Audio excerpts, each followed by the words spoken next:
Welcome to Hanging Out with Robert, that's me. This video contains things that I encounter throughout the day. If for some reason I complete a task and you would like to see the details, you can click on the link in the description area below. This video also contains tips and tricks that I learned throughout the years. I plan on leaving this video accessible for about 30 days. After that, you can view it through my Patreon account. Thank you very much for watching. Kicking off the day. Moving around a little slower than I expected, about an hour behind my schedule, but heck, when you get home from work at 10:30, I call it home,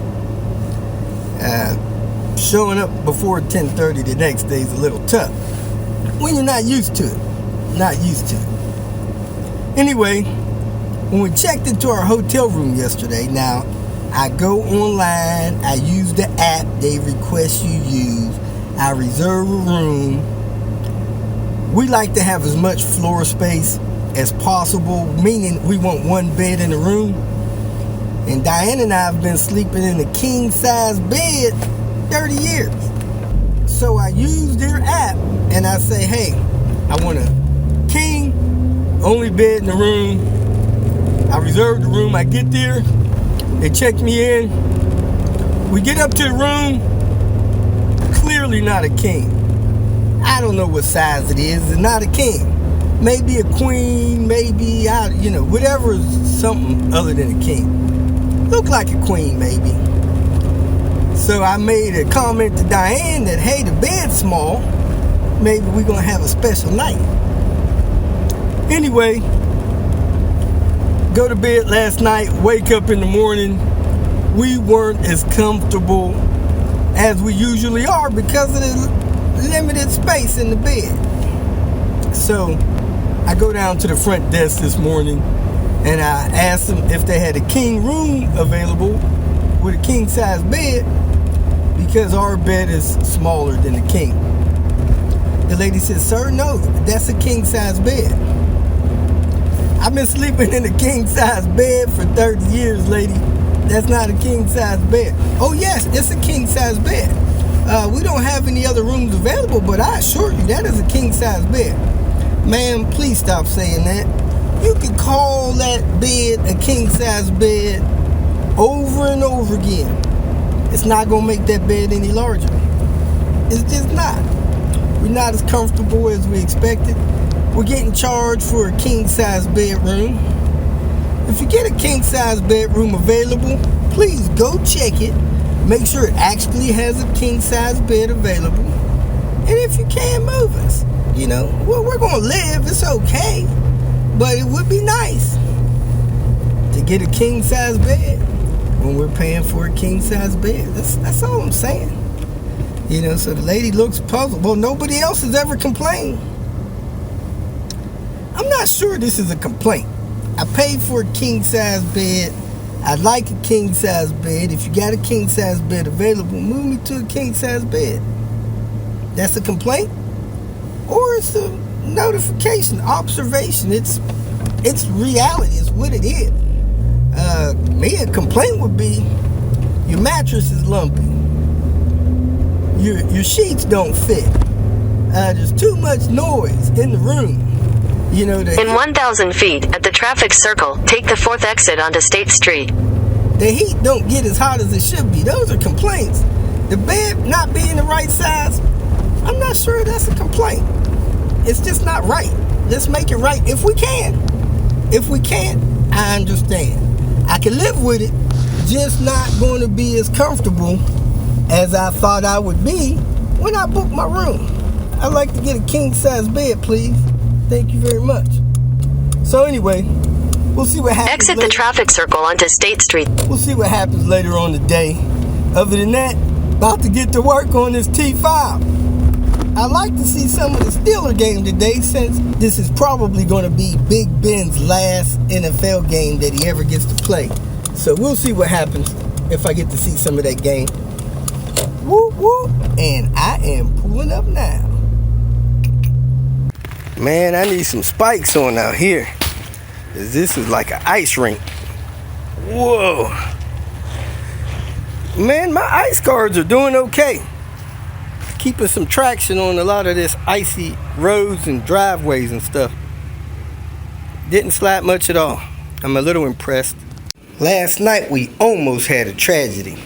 I had that hood all the way up, and when John got back from his meeting, he opened that garage door up, and I think it was pushing on this hood.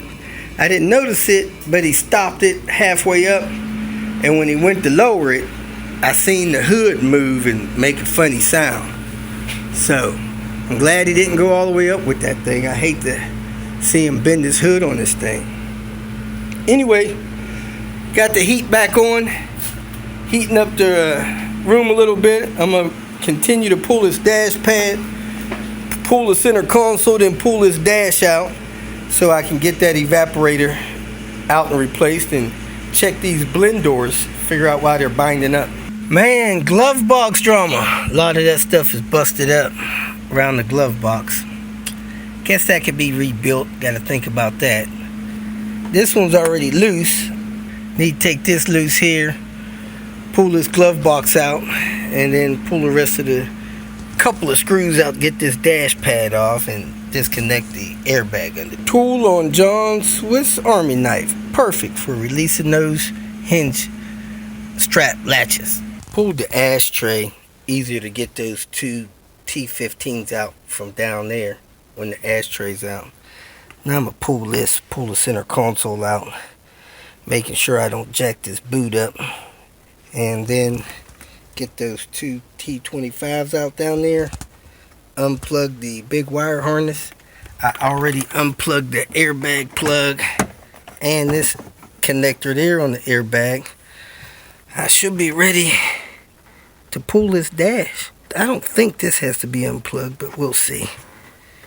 Ready to pull this dash out in just a couple minutes. This lower dash panel was held up real tight without any screws. So I start pulling it down a little bit, figured it was tight, looked in the bottom. It's got the S70 lower dash panel fixed, baby. Woo woo. Took the cluster out as weight reduction. Remember, you got that boost line hooked on the back of the turbo ones. And then you got that if you got a trip computer going to that switch. So I got everything undone. I'm ready to lift this thing up and out of here. You want help if you can. You don't want to break anything. But I should be able to get this out of here and this way. I'm going to set it on that cardboard over there. I think it's safer to set it on this facing.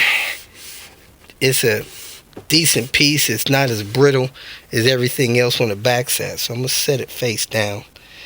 And just try not to lean on it, muck it up.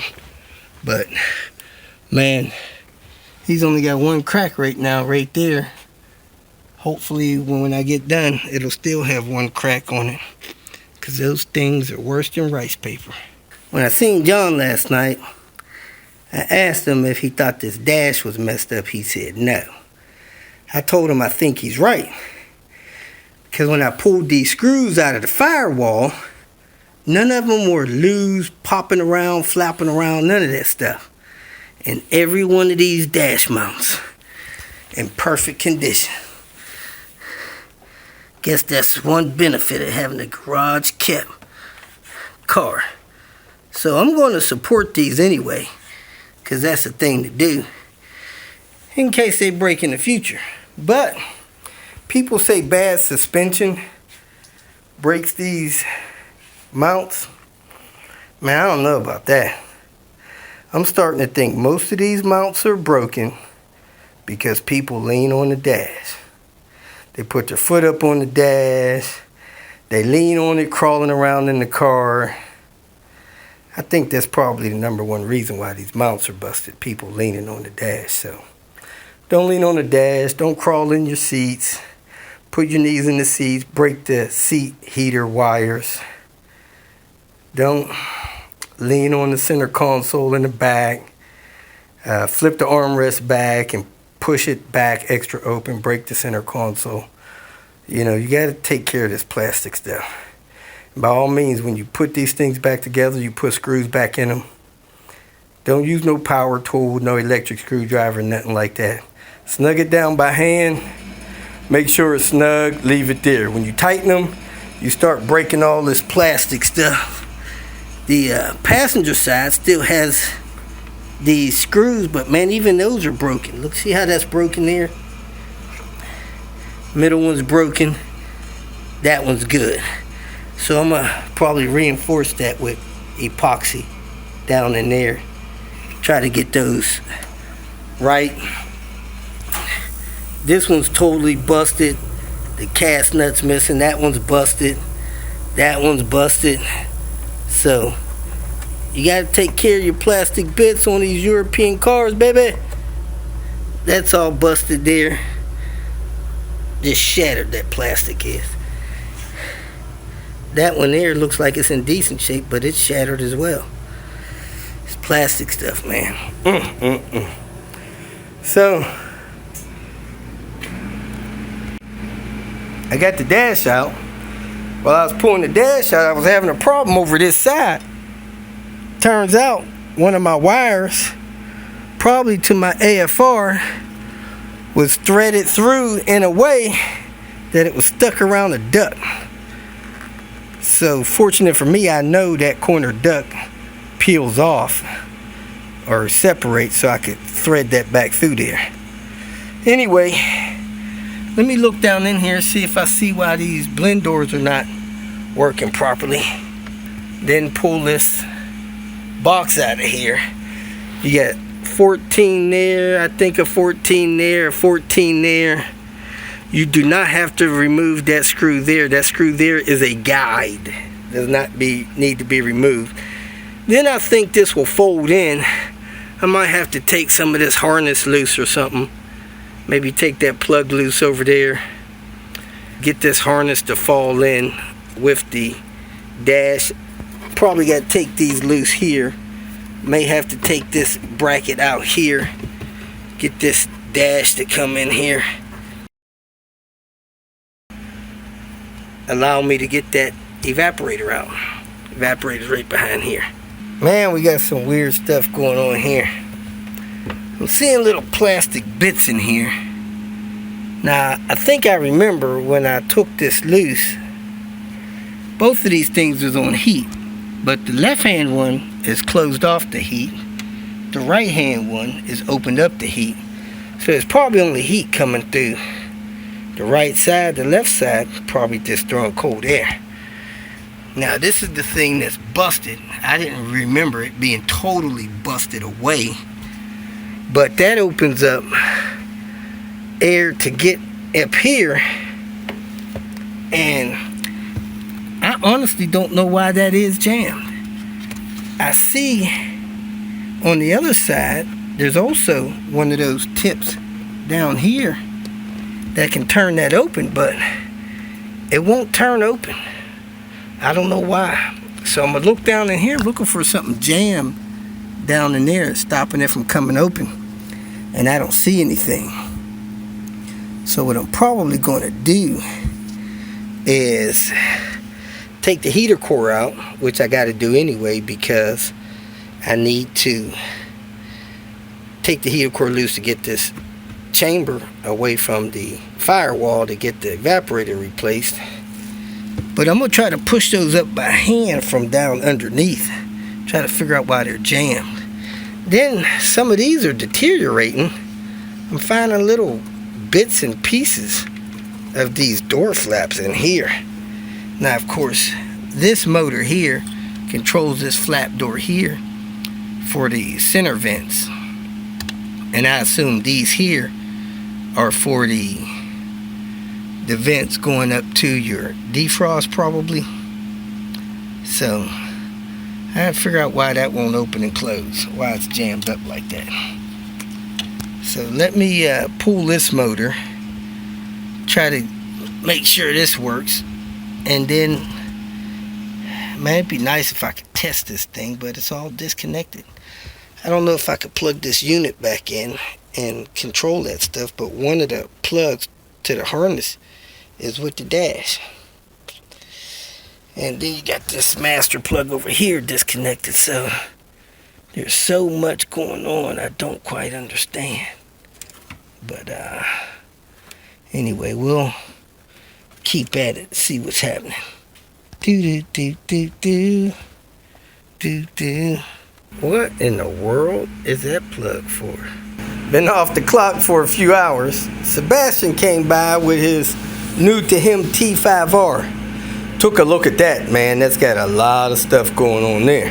I don't understand how people knock the zero out of the Oreo vent adjusters. Where's the zero go? Anyway, he wasn't missing something. I seen one missing on the car on the internet a day or two ago. I also went and got Diane her Illuminati's pizza, and we got some wings this time, man. Those wings were good. I started eating those wings, almost forgot about the pizza. Man, everything at Illuminati's is probably good. Anyway, I'm going to go ahead and get to work trying to figure out what's going on with this climate control system. First thing I'm going to do is drain some coolant out. Actually, I'm going to find my hose pinchers and pinch off the heater hoses, and then pull the heater core out of it and get the messing around in there, see if I can figure out what's going on with this climate control blend doors. Pulled the heater core out, dropped both of those gaskets down in the bag. I got those out. Disconnected the linkage from the cruise control to the gas pedal. Now I'm ready to take these bolts loose across the top. I broke the zip tie on these things, got these loose and pulled out of the way a little bit, so I should be able to pivot that in after I get those 3 bolts loose. See if I gotta wrestle with any of these wire harnesses or anything. Probably that one all the way over there. How about this? Broke another piece off of that, trying to get this loose, but now it goes nice and easy. You're not gonna believe what was the matter. It was shifted to the driver's side. Shifted to the driver's side, it was stuck. When I shifted it to the passenger side, opens up nice and easy. It even closes off the ducts that run to the back.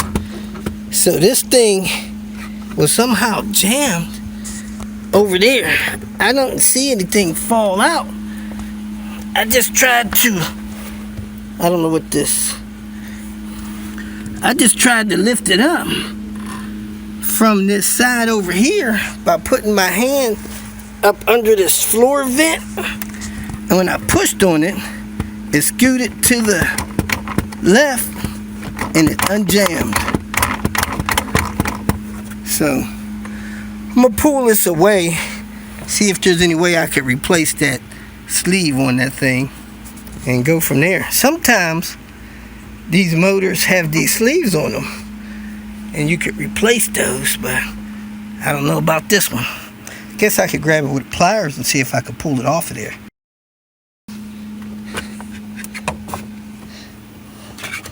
Man, it sure moves easy now. But I don't know if I can get that out of there. We'll see here in a minute.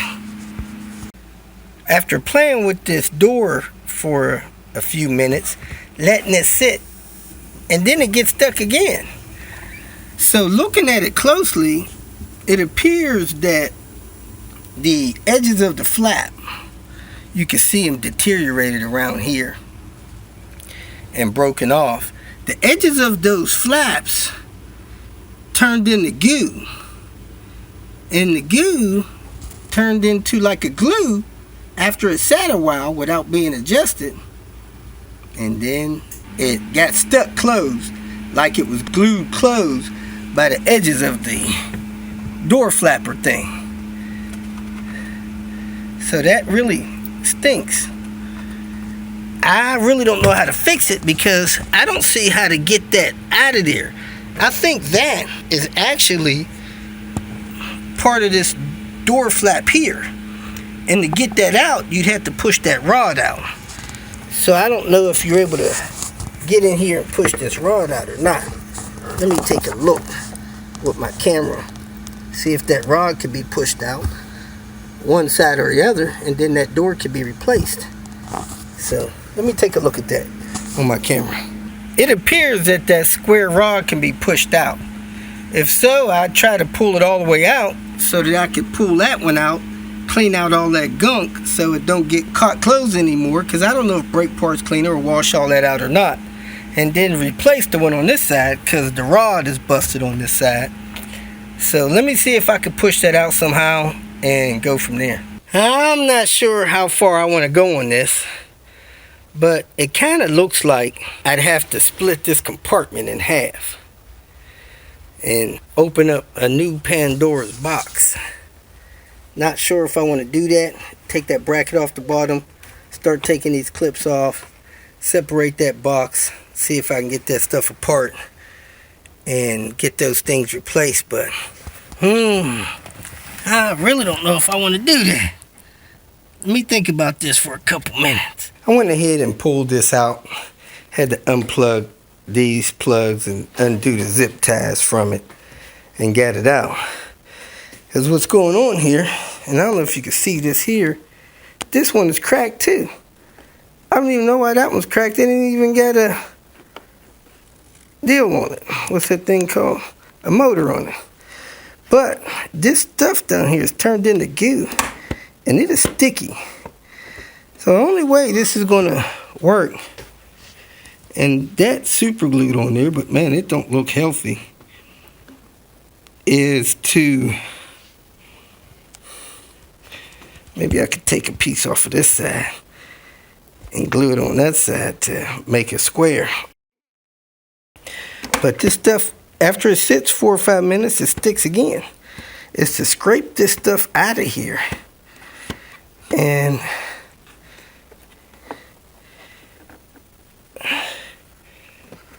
I don't know how possible that is without splitting this thing apart.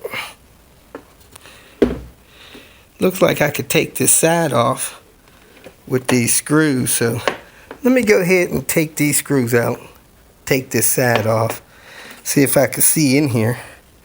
Actually, it don't even look like there'll be an opening to see in there. This is hollow. So that won't do any good. Maybe. Let's see. Let me take this off. No.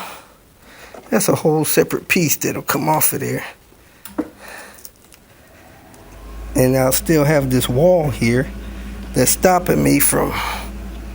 And maybe I'll split this side.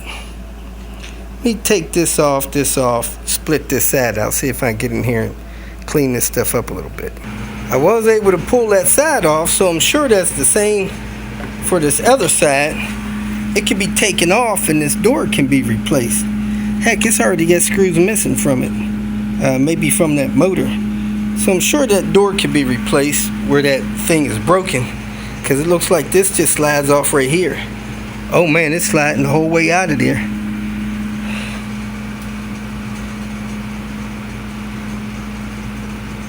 Yikes.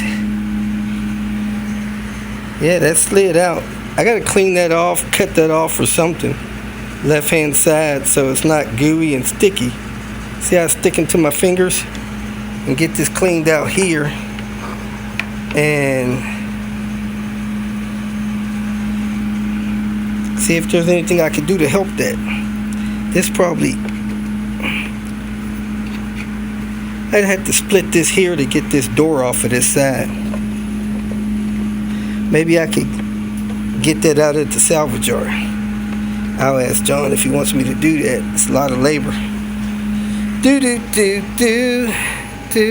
Climate control wasn't working properly because this motor cracked this piece of the blend doors. That blend door would not open. I take stuff apart, push my finger up there, and I figure out that this part of the flap got gooey and it glued this flap closed. This goes back down through here, and it couldn't open it, so it split the end of it on the other side where the motor goes, and now it's broken. It won't put heat to the floor. I think that affects the defrost as well. I'm not sure. But do they sell these things from Volvo where I could clean this up and just replace these, or will I have to get those out of a salvage car? Let me know. If you feel that this information was useful, please like it and share it with your social media friends. You can subscribe to my channel so that you will get notifications of future videos that I post. You can follow me on Twitter, and if you need to contact me directly, please visit my website. And if you have any questions, leave them below and someone or myself will reply to them. Again, thank you very much for watching.